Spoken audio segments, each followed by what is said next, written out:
55 বছর পর ইতিহাসের পুনরাবৃত্তি। আরও এক মেদিনীপুরের ঘরের ছেলে হচ্ছেন পশ্চিমবঙ্গের মুখ্যমন্ত্রী। কলকাতা থেকে পরপর মুখ্যমন্ত্রী হওয়ার পর প্রায় 55 বছর পর জেলা থেকে কেউ মুখ্যমন্ত্রী হচ্ছেন। শুক্রবার বৈঠকের পর শুভেন্দু অধিকারীকে বিজেপির পরিষদীয় দলনেতা ঘোষণা করেন অমিত শাহ। मैं श्री शुभेंदु अधिकारी जी को पश्चिम बंगाल विधानमंडल दल के नेता के रूप में निर्वाचित घोषित करता हूं। আমি কৃতজ্ঞতা প্রণাম জানাবো বিশ্বের সর্বশ্রেষ্ঠ নেতা নরেন্দ্র মোদীজিকে, আমাদের প্রধানমন্ত্রীকে, যিনি ব্রিগেড প্যারেড ময়দানে দাঁড়িয়ে পশ্চিম বাংলায় ভয় আউট করে ভরসা ইন করেছেন। পশ্চিমবঙ্গের প্রথম মুখ্যমন্ত্রী হন প্রফুল্ল চন্দ্র ঘোষ, তারপর মুখ্যমন্ত্রী হন বিধানচন্দ্র রায়। তিনি ছিলেন আধুনিক বাংলার রূপকার। ভারতরত্ন বিধানচন্দ্র রায় টানা 14 বছর মুখ্যমন্ত্রী ছিলেন। এরপর পশ্চিমবঙ্গের মুখ্যমন্ত্রী হন প্রফুল্ল চন্দ্র সেন। তারপর পশ্চিমবঙ্গের মুখ্যমন্ত্রী হন অজয় কুমার মুখোপাধ্যায়। তার বাড়ি ছিল তৎকালীন অবিভক্ত মেদিনীপুরে। তিনি পশ্চিমবঙ্গের রাজনৈতিক ইতিহাসে প্রথম অকংগ্রেসী সরকারের নেতৃত্ব দিয়েছিলেন। তারপরে জোট সরকারের হয়ে ফের মুখ্যমন্ত্রী হন প্রফুল্ল চন্দ্র ঘোষ।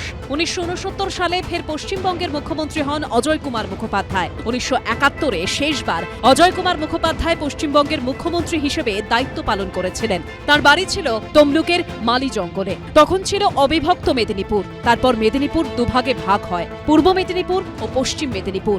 এবার পূর্ব মেদিনীপুর থেকে মুখ্যমন্ত্রী হলেন শুভেন্দু অধিকারী। অজয় কুমার মুখোপাধ্যায়ের পর মুখ্যমন্ত্রী হয়েছিলেন সিদ্ধার্থ শঙ্কর রায়। 1977-এ ক্ষমতায় আসে বামফ্রন্ট সরকার। মুখ্যমন্ত্রী হন জ্যোতি বসু। জ্যোতি বসুর পর মুখ্যমন্ত্রী হন বুদ্ধদেব ভট্টাচার্য। 2011-এ 34 বছরের বামফ্রন্ট সরকারকে হারিয়ে ক্ষমতায় আসে তৃণমূল। পরিবর্তনের রাজ্যে মুখ্যমন্ত্রী হন মমতা বন্দ্যোপাধ্যায়। 15 বছর পর ফের পরিবর্তন হলো পশ্চিমবঙ্গের রাজনৈতিক মসনদে। এবার মুখ্যমন্ত্রী হচ্ছেন শুভেন্দু অধিকারী।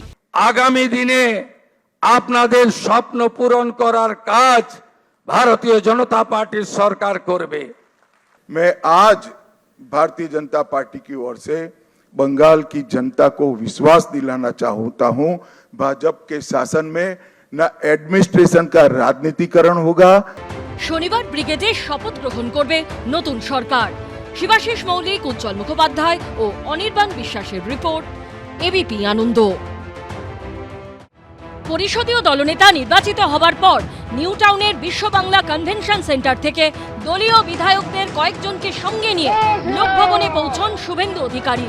শুভেন্দু অধিকারীর সঙ্গে ছিলেন বিজেপির রাজ্য সভাপতি শ্রমিক ভট্টাচার্য, কেন্দ্রীয় মন্ত্রী সুকান্ত মজুমদার, উড়িষ্যার মুখ্যমন্ত্রী মোহন মাঝি, কেন্দ্রীয় পর্যবেক্ষক সুনীল বনসল, নির্বাচনী পর্যবেক্ষক ভূপেন্দ্র যাদব, বিজেপির জয়ী প্রার্থী দিলীপ ঘোষ, তাপস রায়, লকেট চট্টোপাধ্যায়রা।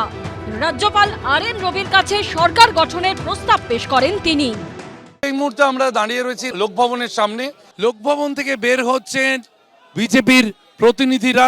এই মুহূর্তে আমরা যে ছবি দেখতে পাচ্ছি, একই গাড়িতে মোহনচরণ মাঝি, দিলীপ ঘোষ, শুভেন্দু অধিকারী, তারা একই গাড়িতে রয়েছেন। শনিবার ব্রিগেডে ঐতিহাসিক শপথ। শিবাশিস মৌলিক, ঝিলম করঞ্জাই ও রুমা পালের রিপোর্ট, এবিপি আনন্দ। এবিপি আনন্দ, এগিয়ে থাকে, এগিয়ে রাখে।